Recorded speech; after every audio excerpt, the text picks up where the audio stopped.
तो हम स्टार्ट कर रहे हैं जो हमारा पार्ट 2 चल रहा है। इसमें हमने लास्ट लेक्चर डिस्कस किया था टाइप्स ऑफ बीरिंग्स और उसके कुछ पर्पस थे। हम जो ब्रिज बीरिंग्स कंस्ट्रक्ट करते हैं एक डिवाइस जो हमारा एक्सपेंशन और कॉन्ट्रैक्शन जो रहती है उसको कॉन्ट्रैक्ट करने के लिए हम जो ब्रिज बीरिंग्स कंस्ट्रक्ट करते हैं फॉर द ब्रिज सुपरस्ट्रक्चर। तो हमारा जो नेक्स्ट आज रहेगा टाइप्स ऑफ बीरिंग के बाद हमारे जो टाइप्स रहते हैं जैसे अकॉर्डिंग टू द अगर एक्सपेंशन बीरिंग की बात करें और हमारे दो तरह की जो बीरिंग रहती है एक फिक्स्ड बीरिंग या एक्सपेंशन बीरिंग और फ्री बीरिंग्स। तो फ्री बीरिंग्स के आगे जो फर्दर टाइप्स रहेंगे वो क्या है, जो हमारे रोलर बीरिंग्स और इलास्टोमेरिक बीरिंग्स क्या होती हैं इसके बारे में देखें। तो हमारा फिक्स्ड बीरिंग हमें पता है क्या होता है, the bearings which do not permits the longitudinal movement of the girder are termed as fixed bearing. और एक्सपेंशन बीरिंग और फ्री बीरिंग्स क्या रहते हैं, द बीरिंग्स व्हिच परमिट्स द longitudinal movements of the girder are termed as fixed free bearing or expansion bearing। तो further types क्या रहेंगे expansion bearing और फ्री बीरिंग के। अगर हम बात करें फिक्स्ड बीरिंग की, तो फिक्स्ड बीरिंग में शैलो और फिक्स्ड प्लेट बीरिंग क्या होता है। आगे जो हमारी फिक्स्ड बीरिंग है उसमें जो नेक्स्ट हमारा टॉपिक रहेगा शैलो और फिक्स्ड प्लेट बीरिंग और फिक्स्ड प्लेट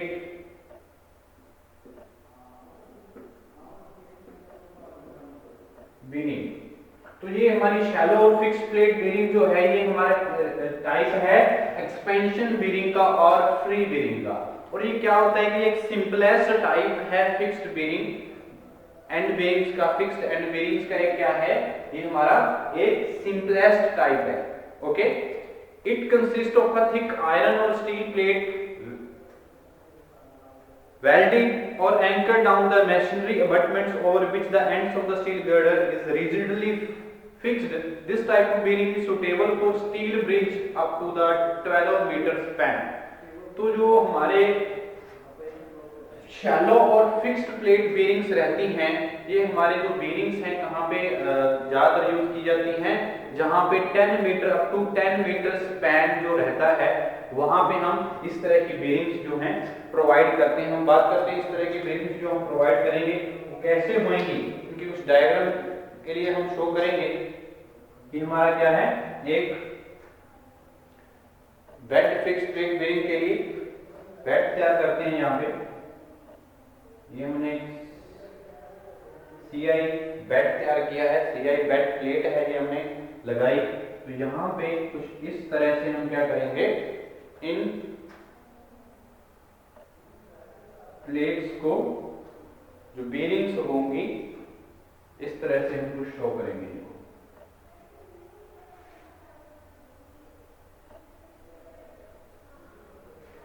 ओके, तो ये हमारी क्या है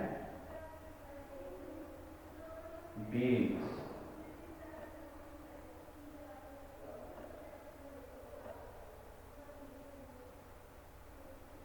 हमारी क्या है fixed bearing, fixed plate bearing. Okay, तो इस तरह की बीरिंग्स को हम क्या बोलते हैं,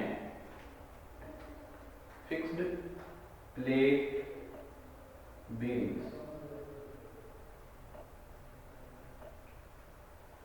ओके,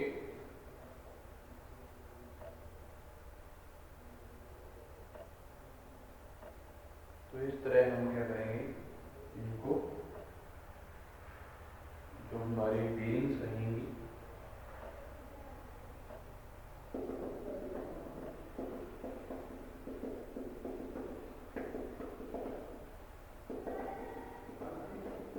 ये हमारी क्या है एक फिक्स्ड बीरिंग है।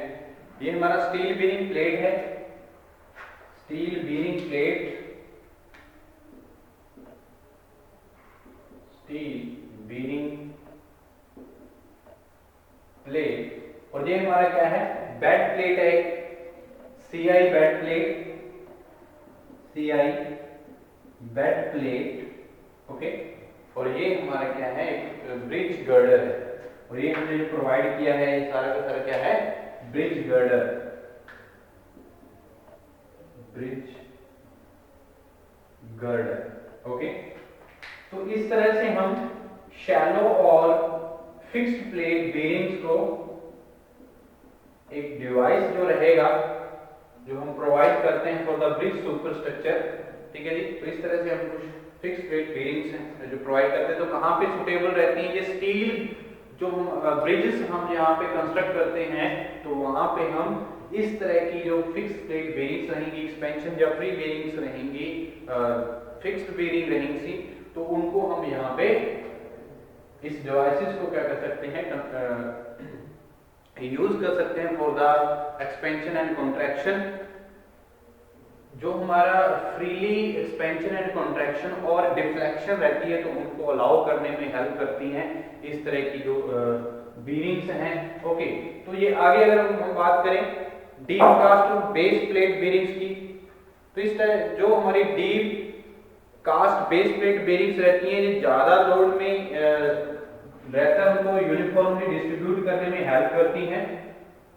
जो हमारी नेक्स्ट टाइप है फिक्स्ड बेरिंग में deep cast bearings, deep cast base plate bearings, deep cast base plate bearings, ठीक है जी। तो इस तरह की बेरिंग्स जो हम प्रोवाइड करते हैं यहाँ पे लोड को डिस्ट्रीब्यूट करने के लिए, this type of bearings of distribute the load more uniformly over abutment top, or it gives more rigidity to the bridge structure. It can be used for over 12 meter span, ठीक है जी। तो ये हमारी जो फिक्स प्लेट बेरिंग्स थी, ये fixed bearings थी, तो ये हम कहाँ पे यूज करते हैं, सुटेबल रहती है हमारी 10 मीटर स्पैन तक, ठीक है जी। तो जब और 12 मीटर से भी ज्यादा स्पैन हो ब्रिज स्ट्रक्चर का, तो वहां पे हम किस तरह की बेरिंग्स प्रोवाइड करते हैं, deep cast base plate bearings, ठीक है जी। तो ये हमारा जो बेरिंग्स हैं ये ज्यादा लोड जो डिस्ट्रीब्यूट करने के लिए इसको इस डिवाइसेस को क्या किया जाता है, यूज किया जाता है for bridge superstructure. Uniformly distribute करने के लिए लोड का जो हमारा सुपरस्ट्रक्चर का जो लोड रहेगा उसको आसानी से जो हमारा लोड है वो बेरिंग्स के थ्रू बटमेंट्स से होता हुआ सब सोइल में क्या हो, इजीली ट्रांसफर हो जाए, ओके। तो ये हमारी क्या रहती हैं डीप कास्ट बेरिंग्स। उसके बाद हम बात करते हैं रोकर बेरिंग्स की। तो रोकर बेरिंग्स क्या रहेंगी, रोकर बेरिंग्स, ओके। तो रोकर बेरिंग्स भी एक हमारी क्या है, लॉन्ग स्पैन गर्डर ब्रिज जो मोर देन 20 मीटर स्पैन, जहां पे 20 मीटर स्पैन से भी ज्यादा जो ब्रिज स्पैन गर्डर का रहता है वहां पे ये हम रोकर बेरिंग्स प्रोवाइड करते हैं।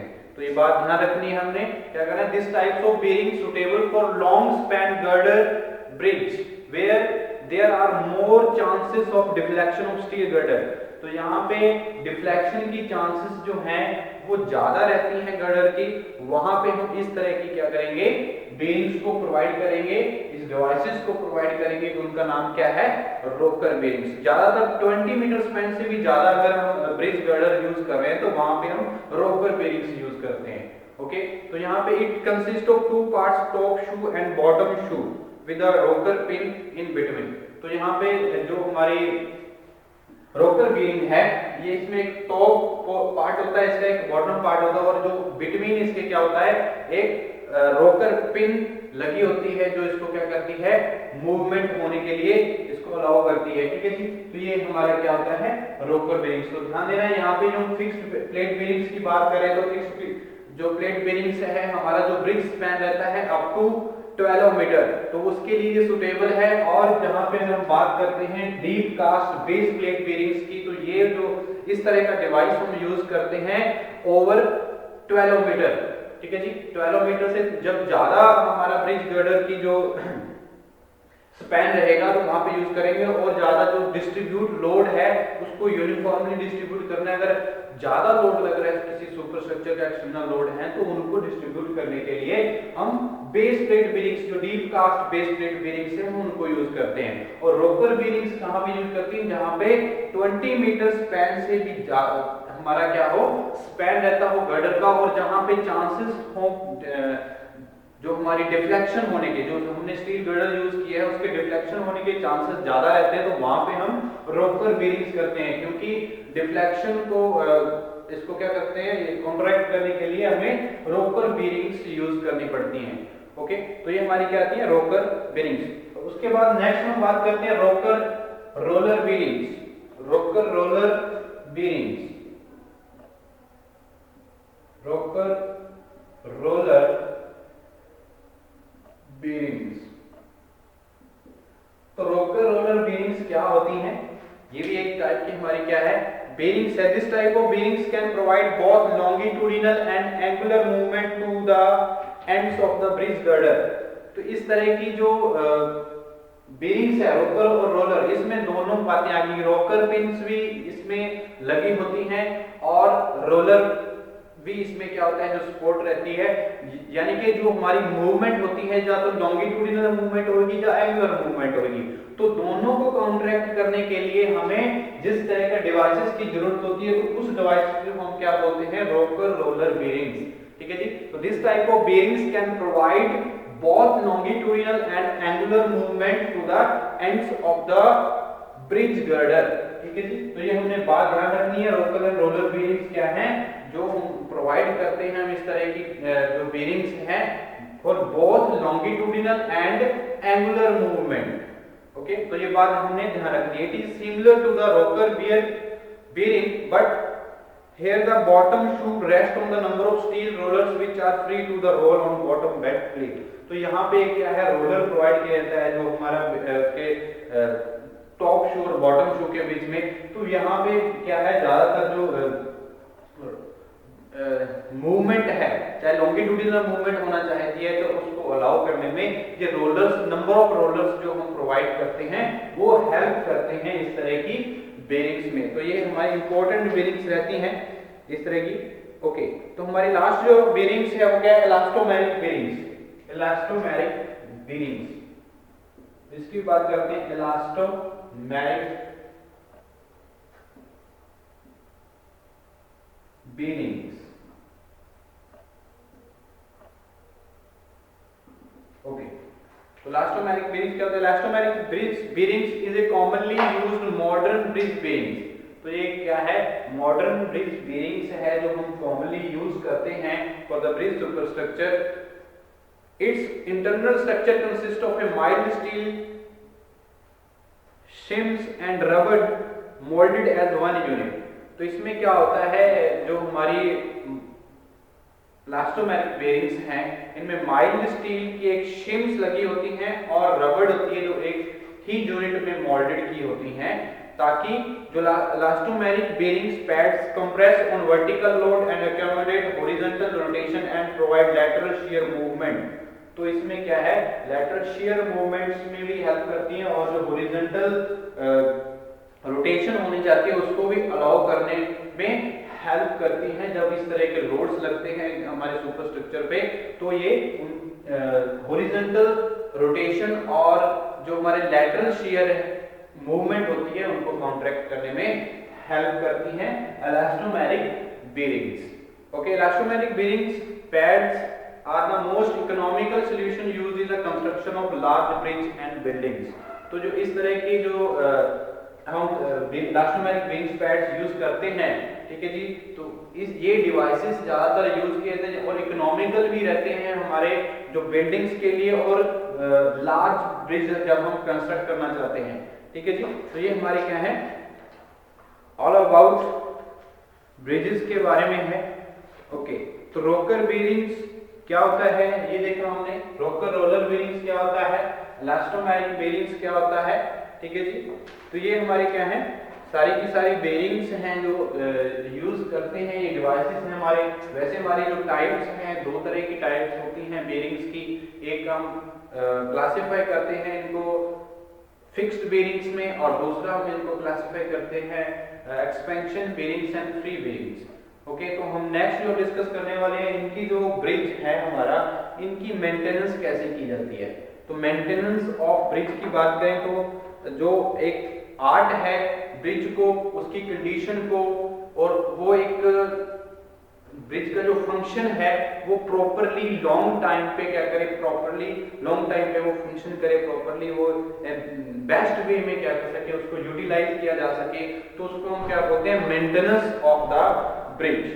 तो हम बात करेंगे मेंटेनेंस की। नेक्स्ट जो हमारा टॉपिक रहेगा maintenance of bridge.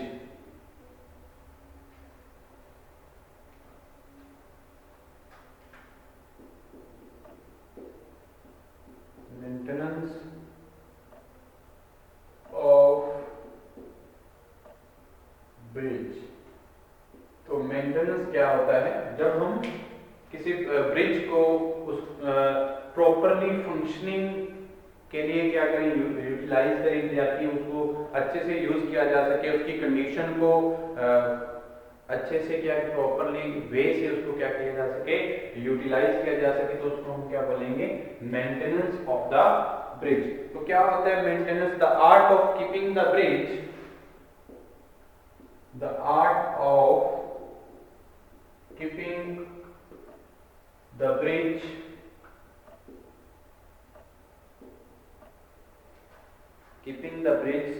in a condition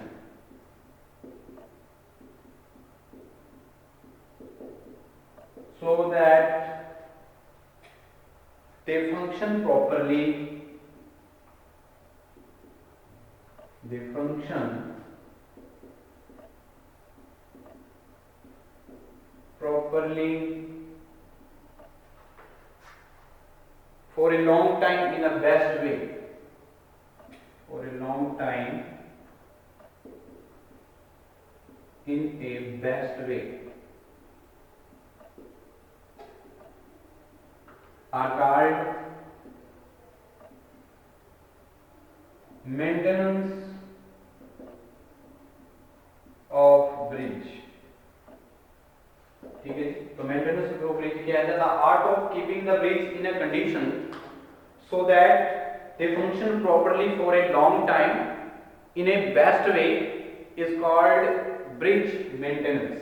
ठीक है जी, तो ब्रिज मेंटेनेंस क्या है, जब किसी ब्रिज को हम प्रॉपर वे से उसकी कंडीशन को क्या करें, एक लॉन्ग टाइम के लिए फंक्शनिंग बनाएं, तो उनको हम क्या बोलेंगे, मेंटेनेंस ऑफ द ब्रिज। तो सबसे पहले हम बात करते हैं इंस्पेक्शन ऑफ ब्रिज। इंस्पेक्शन हम कैसे करते हैं ब्रिज की, और रूटीन मेंटेनेंस क्या होती है, इसके बारे में जानेंगे। Inspection of bridge. Inspection of bridge का मतलब क्या है, जब ऑलरेडी कंस्ट्रक्टेड कोई ब्रिज होता है तो उनकी क्या कंडीशंस हैं, कहाँ पे कोई डिफेक्ट्स आए हुए हैं, तो उनकी एक प्रॉपरली केस स्टडी करना ही क्या है, इंस्पेक्शन है।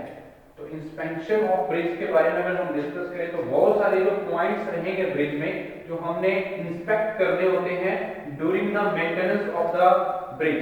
अगर कोई लॉन्ग टाइम ब्रिज जिनका लाइफ स्पैन रहता है तो उनकी जो मेंटेनेंस रहती है बहुत ज़्यादा जरूरी हो जाती है, क्योंकि जो ब्रिज का लाइफ स्पैन है, जब हम टाइम पीरियड की बात करें तो बहुत जरूरी है। तो सबसे पहले अगर बात करें हम इंस्पेक्शन की, तो इंस्पेक्शन करते टाइम हमारे पास कौन कौन से वो पॉइंट्स ध्यान रखने हैं, जब हम हर एक पॉइंट को ब्रिज के अच्छे से समझ उसकी मेंटेनेंस की जा सके। इंस्पेक्शन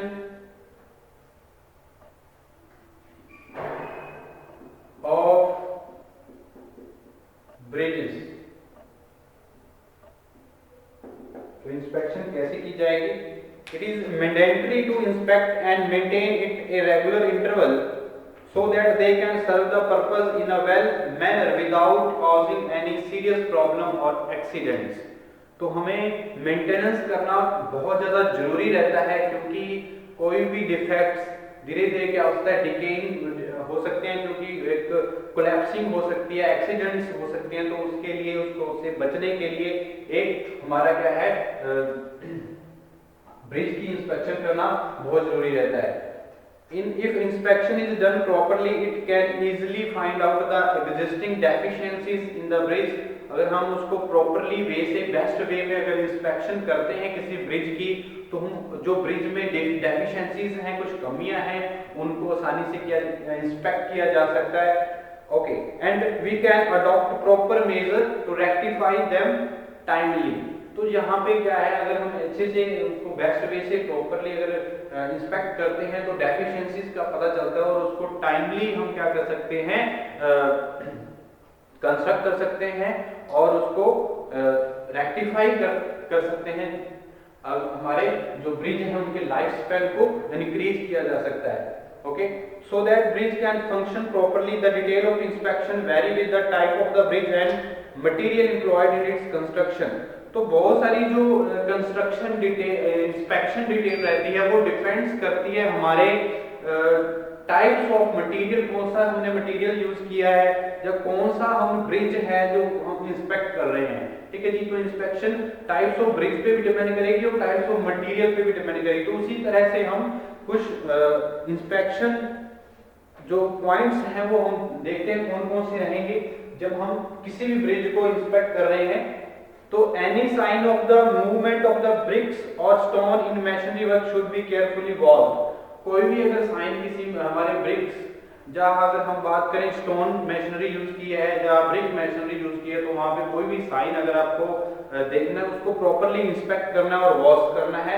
और वहां पे क्या रहेगा हमारा फर्स्ट पॉइंट क्या रहेगा इसमें, any sign of the movement, any sign of the movements of the bricks or stone, of the bricks or stones in masonry work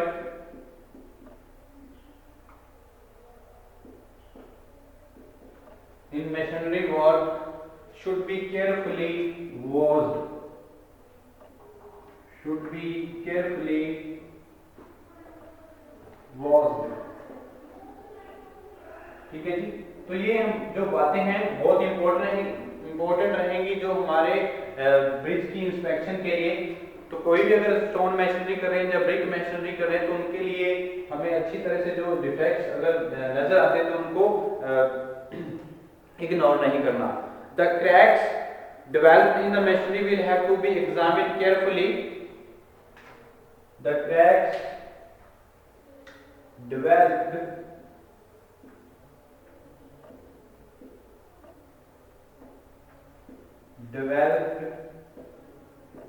examined carefully। ठीक है जी, तो जो भी अगर क्रैक्स आपको नजर पड़ते हैं कहीं पे इंस्पेक्शन करते टाइम, तो उनको क्या करना है, एग्जामिन करना है और उनको इग्नोर नहीं करना है। ठीक है जी, तो examine to see whether they are superficial or due to structural failure or defects, क्योंकि इनकी वजह से, क्रैक्स की वजह से क्या हो सकता है, बहुत सारा जो नुकसान डैमेज हो सकता है ब्रिज स्ट्रक्चर का। Okay, the bearings of the girder should be coated with oil from time to time। The bearings should be coated time to time। ठीक है जी, तो जो हमारी बेयरिंग्स रहती हैं तो उनको जो गर्डर है जो हमारा उनकी बेयरिंग्स रहेंगी उनको टाइम टू टाइम कोटेड होना चाहिए, उनको कोट करना चाहिए ताकि वो उनकी जो फंक्शनिंग है वो प्रॉपर और बेस्ट वे में चलती रहे। ठीक है जी, तो ये हमारा बेयरिंग्स रहेंगी जो प्रॉपर वे में फंक्शनिंग होनी चाहिए। तो ये बातें हमें ध्यान रखनी है during the inspection of the bridge. और क्या पॉइंट्स रहेंगे हमारे, the steel structure developed of crack due to the overloading, fatigue और bent should be carefully noted. ठीक है जी, स्टील स्ट्रक्चर अगर हमने स्टील ब्रिज अगर कंस्ट्रक्ट किया हुआ है तो उनमें क्रैक्स जो डेवलप होते हैं वो ड्यू टू द ओवरलोडिंग और फटीग स्ट्रेसेस की वजह से, जब बेंट होने की वजह से ये आते हैं तो उनको नोट करना बहुत जरूरी है। ठीक है जी, तो ये बात हमने the steel structure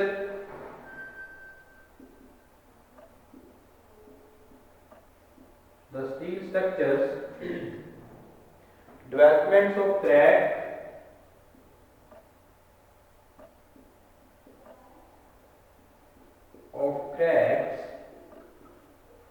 developments of cracks due to overloading,